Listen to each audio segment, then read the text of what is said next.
मेरा नाम है अंकिता और मैं गुजरात से हूँ और ये मेरा पहला ब्लॉग है इस चैनल पे। तो प्लीज़ आपको अगर ये ब्लॉग अच्छा लगे तो लाइक शेयर एंड सब्सक्राइब ज़रूर कीजिएगा, क्योंकि मैं इससे भी अच्छे अच्छे ब्लॉग्स मैं आपके लिए लेके आऊँगी। Okay, thank you. सो आज का जो ब्लॉग है वो उत्तरवाहिनी नर्मदा परिक्रमा के लिए है। हम रिसेंटली उत्तरवाहिनी नर्मदा परिक्रमा करके आए हैं, तो उसकी विजुअल्स मैं यहाँ ऐड करूँगी और उस नर्मदा परिक्रमा में हमें क्या करना चाहिए, क्या नहीं करना चाहिए, कैसे जाना चाहिए, कहाँ से जाना चाहिए, कहाँ पे है, ये सारी चीज़ें मैं आपको यहाँ पे शेयर करूँगी। तो उत्तरवाहिनी नर्मदा परिक्रमा जो है वो नर्मदा नदी की परिक्रमा की जाती है। एक स्पेशल जगह है जहाँ से नर्मदा नदी उत्तर दिशा में बहती है। तो ये एक अलग अनुभव है, ये एक अलग बहुत ही सुंदर चीज़ है। अगर आप रात को जाते हैं तो आपको बहुत ही मज़ा आने वाला है। बहुत वहाँ का जो सुंदर नेचर है, वहाँ के गांव, वहाँ के लोग, वहाँ पे जो अलग अलग जगह पे सब कुछ मिलता है, ये सारी चीज़ें आपको बहुत मज़ा आने वाला है। तो मैं तो कहूँगी कि आप सब लोग जाइए, अभी थोड़े ही दिन बाकी है, तो प्लीज़ आप जाइए, वहाँ का अनुभव कीजिए। आप किसी भी स्टेट से हो वहाँ पे जाइए। गुजरात में सारी चीज़ें अवेलेबल रहती है, तो आपको वहाँ पे कोई डरने की ज़रूरत नहीं है, कुछ नहीं है। तो अपने टॉपिक पे आते हैं। तो नर्मदा परिक्रमा क्यों की जाती है? तो नर्मदा परिक्रमा इसलिए की जाती है कि जो नर्मदा नदी है वो 3 स्टेट्स में से जाती है, Gujarat, Maharashtra I think and Madhya Pradesh में से जाती है। तो शायद मैं यहाँ पे रॉन्ग हो सकती हूँ। तो जो गुजरात में से जहाँ से जाती है, तो वहाँ पे तिलकवाड़ा और रामपुर, ये 2 जगह है।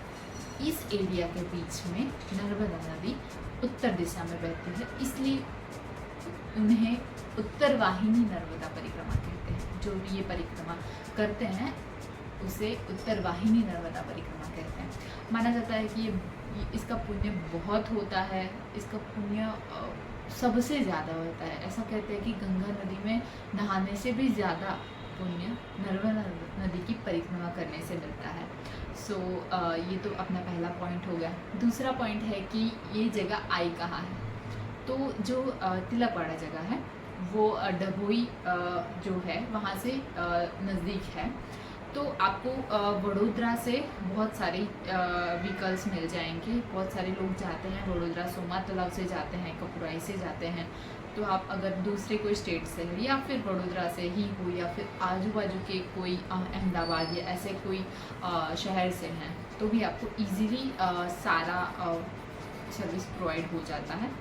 बहुत लोग जाते हैं तो इजीली ट्रांसपोर्टेशन मिल जाता है, बसेस भी जाती हैं, तो ये इजी है जाने का। और जो परिक्रमा है ये ट्रांसपोर्टेशन का हो गया अपना। अभी जो परिक्रमा है तो मेजरली लोग स्टार्ट करते हैं तिलकवाड़ा से और जाते हैं रामपुर, फिर रामपुर से रिटर्न आते हैं तिलकवाड़ा।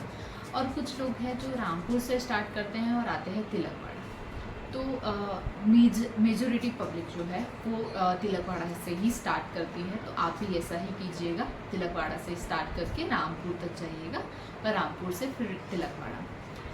ये हमारा 3rd पॉइंट होगा। और 4th पॉइंट अपना है कि हमें कैसे नदी पार करनी होती है। तो जो हम तिलकवाड़ा से स्टार्ट करते हैं तो फिर वहाँ से हम चलते चलते जाते हैं। उसके बाद हमें बोट लेनी पड़ती है। बोट लेके हम रामपुर की साइड जाते हैं। फिर रामपुर से तिलकवाड़ा जो आना होता है वहाँ पे गवर्नमेंट ने पुल बनाया है, तो वो इजी है। और यहाँ पे थोड़ी आपको दिक्कत हो सकती है जो बोट लेने की है, क्योंकि बहुत पब्लिक होती है। वीकेंड में बहुत पब्लिक हो जाती है, तो वीकेंड से पहले आप चले जाइए तो ये बेटर रहेगा आपके लिए। ओके, अब स्टार्ट करते हैं अपनी परिक्रमा। तो तिलकवाड़ा से जब हम परिक्रमा स्टार्ट करते हैं, बीच में बहुत सारे एक पूरा गांव आता है, गांव आते हैं, फिर बहुत सारे खेत आते हैं, खेत खलिहान आते हैं। बीच में जो खेत आते हैं वो ज़्यादातर खेत आते हैं केले के खेत आते हैं। वहाँ पे कहीं आप उसमें जाने की कोशिश मत कीजिएगा, रात का टाइम हो दिन का टाइम हो, बिकॉज़ वहाँ पे जो खेत होते हैं वहाँ पे बंदर और ये सब आ जाते हैं, जिसकी वजह से उसमें इलेक्ट्रिक झटके जो होते हैं उसका वो तार लगाए हुए होते हैं, तो आप ये मत कीजिएगा। तो स्टार्ट करते हैं। बहुत सारे प्राचीन मंदिर है वहाँ पे जो पहले लोगों ने बनवाए थे, और बहुत सुंदर सुंदर मंदिर आते हैं। नदी का जो भी रमणीय तट आता है, आप वहाँ पे बैठिएगा, बहुत ही सुंदर लगेगा। आप तारों के नीचे, इस तट के नीचे तट पे बैठे होंगे, बहुत ही सुंदर लगेगा। रात को जाइएगा तो ज़्यादा बेटर रहेगा, बहुत क्योंकि अभी धूप बहुत ज़्यादा है, गुजरात में भी धूप बहुत ही ज़्यादा है, तो आप रात में जाइए तो वो बहुत ही अच्छा रहता है।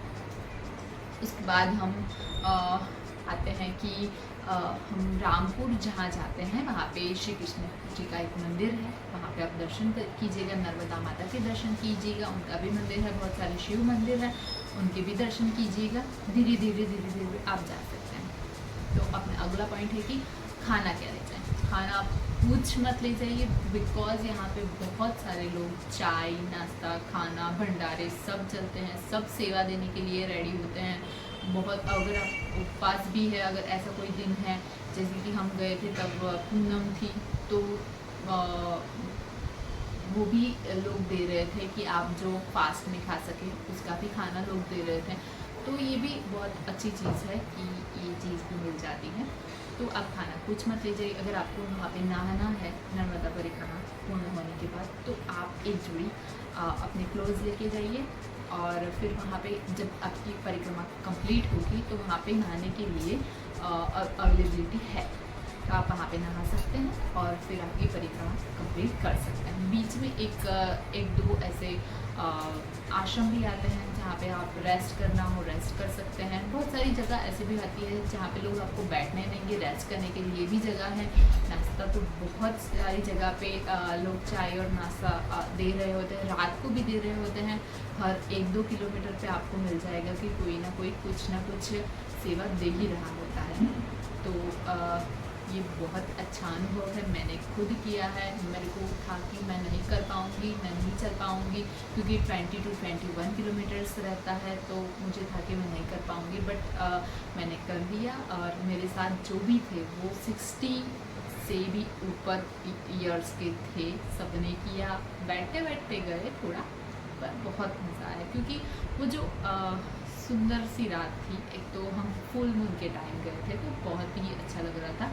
तो वो सुंदर सी जो रात थी उस पर, और एकदम रात का जो पवन होता है, खेत के बीच से आप जा रहे हैं, और सेफ भी बहुत है।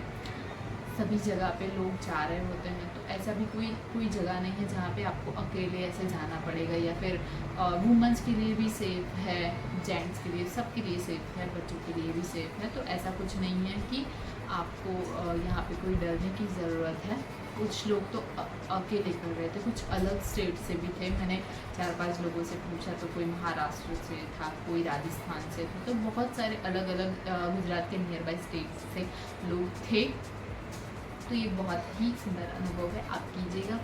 एक चीज़ आप नहीं कीजिएगा, तो वो मैं बता रही हूँ कि आप क्या मत कीजिएगा। आप जहाँ भी खाए, आप कुछ भी ले जाए, अगर आप खाने का भी ले जाते हैं, आप प्लीज़ वहाँ पे कोई कचरा ना फैलाइए, बिकॉज़ वहाँ पे भी खाने के लिए देते हैं। मोस्ट ऑफ दी जगह पे वहाँ पे स्टील्स की डिशेस देते हैं, पर कोई जगह पे वहाँ पे प्लास्टिक की या ऐसी कोई डिश देते हैं। तो आप वो सब खा के यहाँ वहाँ कहीं मत डालिए, बिकॉज़ ये हमारे नेचर को गंदा करता है। हम माता नर्मदा की परिक्रमा करने जा रहे हैं, इतना पुण्य का काम करने जा रहे हैं, तो हमें वहाँ पे कचरा नहीं फैलाना चाहिए। बहुत सारे लोग मैंने देखे जो ऐसा कर रहे थे, जो देख के मुझे बहुत ही ख़राब लगा कि ऐसा नहीं करना चाहिए।